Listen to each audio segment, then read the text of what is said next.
كنا ماشيين أنا وصاحبي رايحين الدرس، فجأة لقيته بيشدني لشارع تاني وهو مرعوب. سألته: في إيه يا ابني؟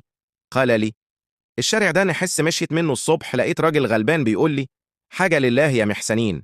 قمت قايل له: ربنا يسهلك يا حاج. الراجل بص لي بشر وقال: روح يا شيخ إلهي تقع في أيدي اللي ما يرحمك.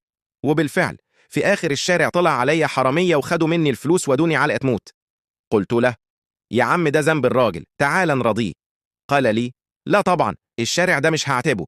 ولفينا من طريق تاني، وأول ما دخلناه طلع علينا شلة كلاب سعرانة. صاحبي من الرعب لقيته بيجري عليا صندوق زبالة وراح ناطط جواه، وأنا قعدت أبعد الكلاب بالطوب لحد ما جريوا، وقلت له: اطلع يا فالح.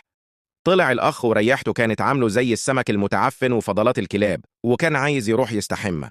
بس أنا صممت إن احنا نروح الدرس بالمنظر ده، وطبعا قعد لوحده في الدكة الأخيرة، والمستر أول لما دخل قعد يشمشم زي الكلب وقال: مين اللي واكل بيض وقرنبيط وعمل بومبا دلوقتي؟